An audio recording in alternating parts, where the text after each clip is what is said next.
The Most Spectacular Mistake by Anatalia Vallez. And we have the author here today. Yeah, we'll take two. Let me send two.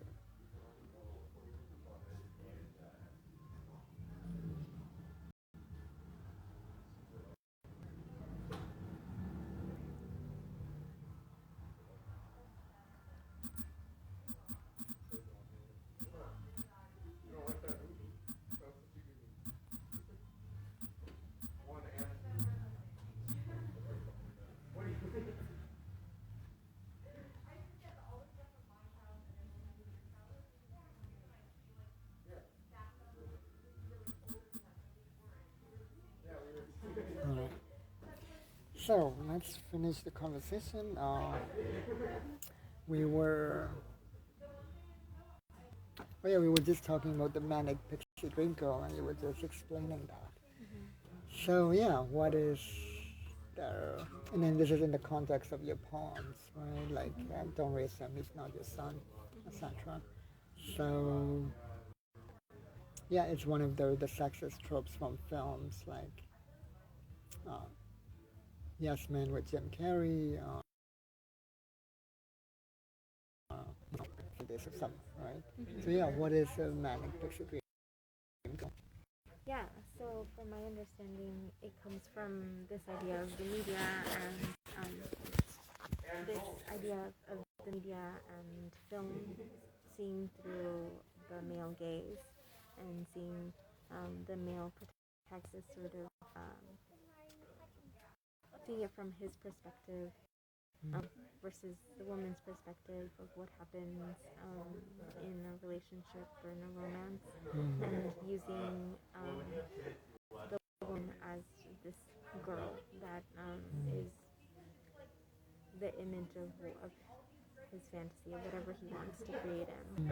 She can be good and she can be bad, but either way, it's like it's the kind of the opposite of the femme fatale, I guess I would say, because she's there to help him rather than to harm him. She's there to heal the wounds of the last girl, and so you can see it almost play by play in a lot of films. The way in which these stories carried out. Her humanity is not really recognized. Her dreams, her hopes, what she wants in life are never really shared. They're only important if they're also his dreams and his hopes. Yeah, and that's a great summary of that trope. And there's even like a related trope called the Born Sexy Yesterday, Mm. which is in movies like The Fifth Element and also the Tron series.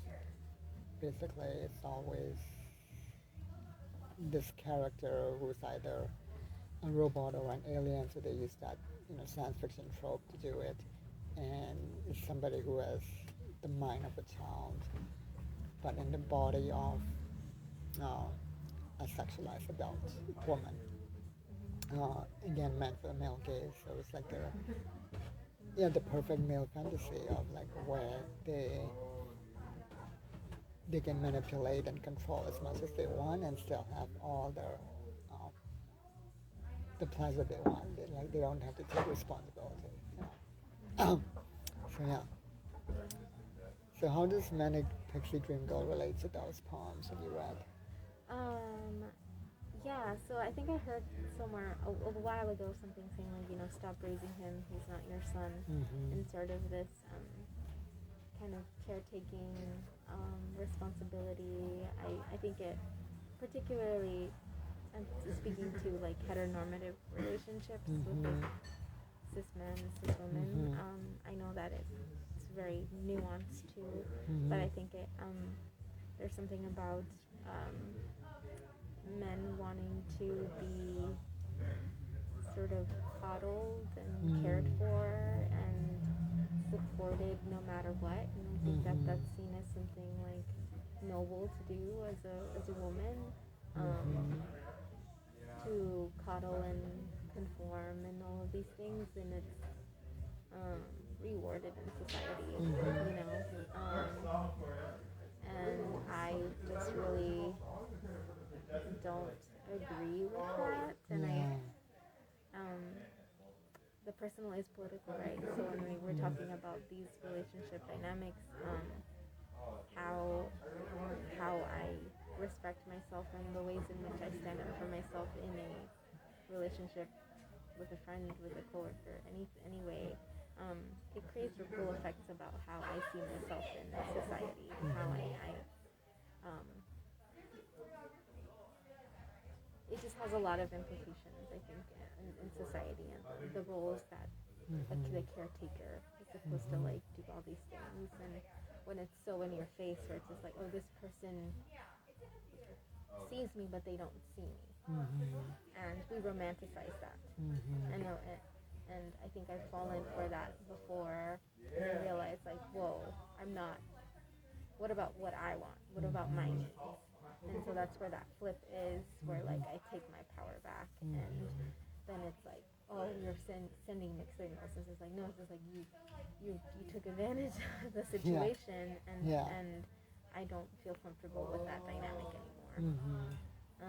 Which I find it really really important to speak up when, Mm-hmm. even if you're in a loving relationship, to speak up when someone is making assumptions about you, um, because interpersonal things can also be harmful. Just because Mm-hmm.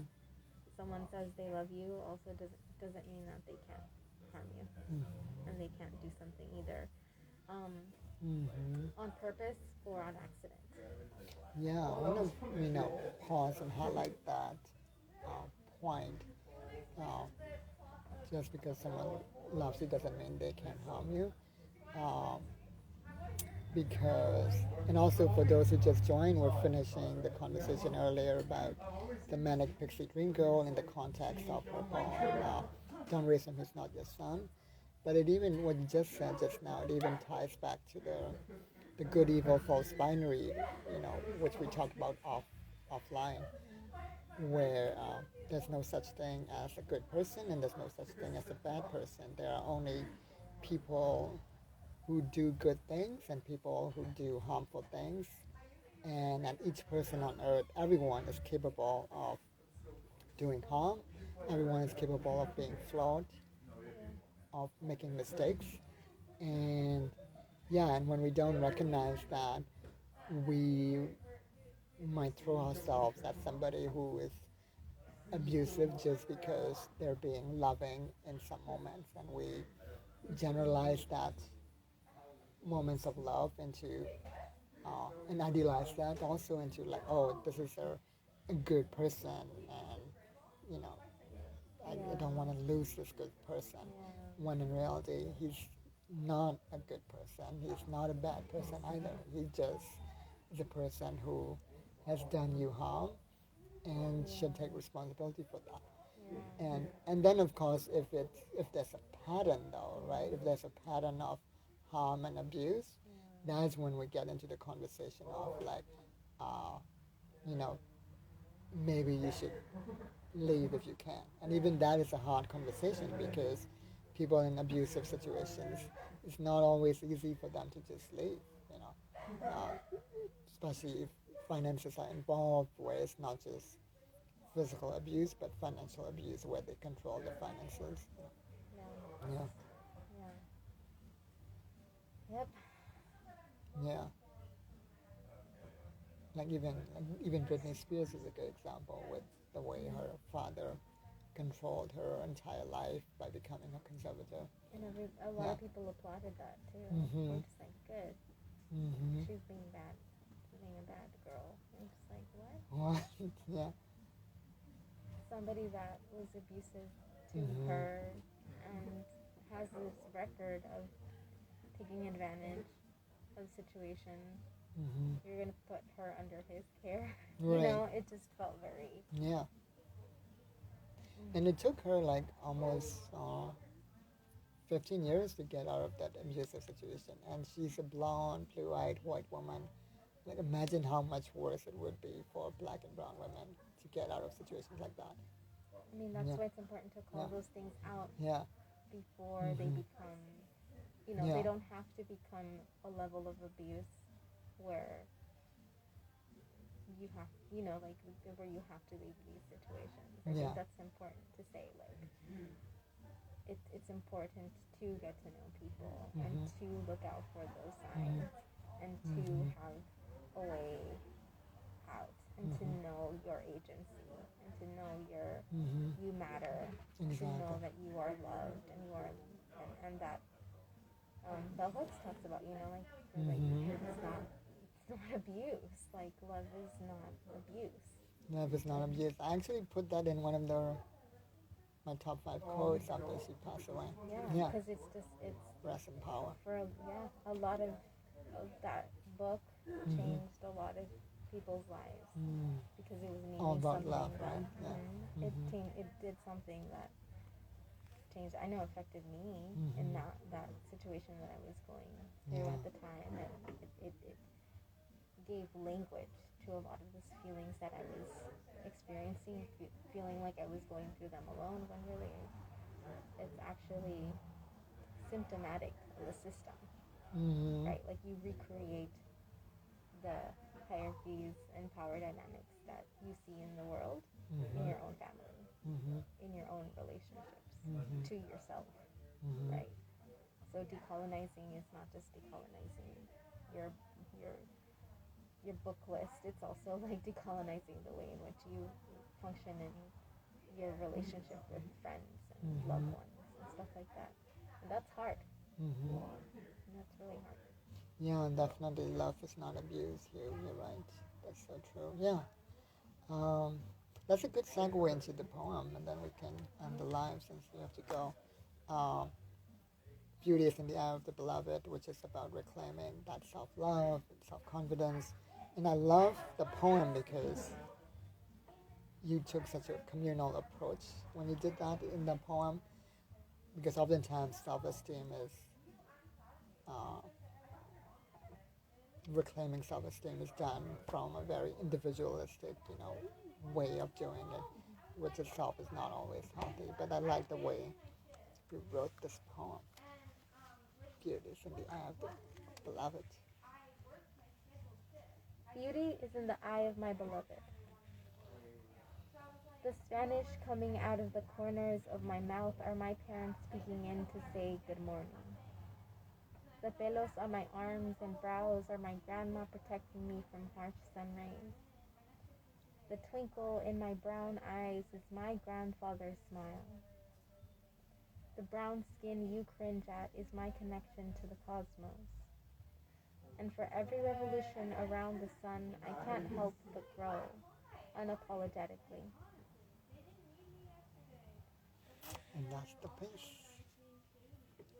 She really is so wise. Yeah, she was Thank wise. you.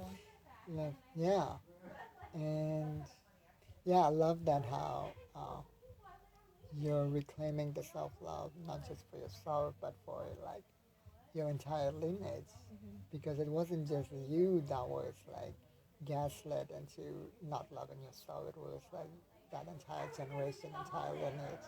And Yeah, you're reclaiming all of that in the poem, is how I feel. yeah. Yeah, So the first yeah. part, it's my parents. So Mm-hmm.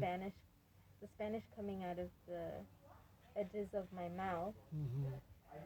are my parents saying good morning because they say it with their accent. So they're in relation to Mm-hmm. um, the English and Spanish that they speak. Mm-hmm. Um, so that is my homage to, like, Mm-hmm. honoring their language and their Mm-hmm. accent as, like, beauty, as Mm-hmm. beautiful, right? So when I say something that's maybe not correct, Mm-hmm. it's also me sharing my beauty through them, Mm-hmm. that lineage.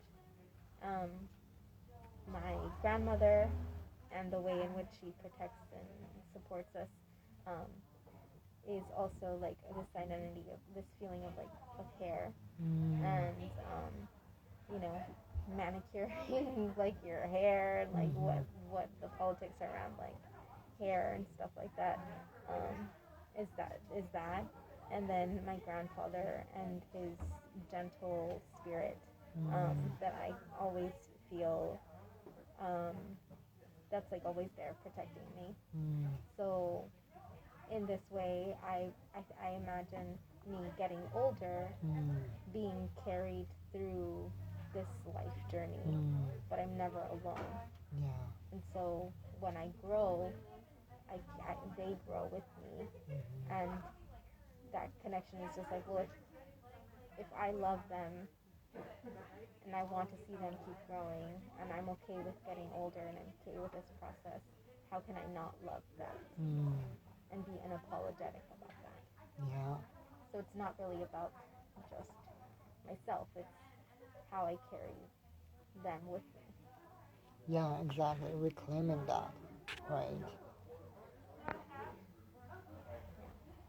Yeah, like I just love that. It's because it's not just you. Yeah, it was like this whole like. Then it's almost like this poem. By writing this poem, you have weaved a spell that breaks the generational curses of like that the lack of the self-love, the self-esteem, and all that.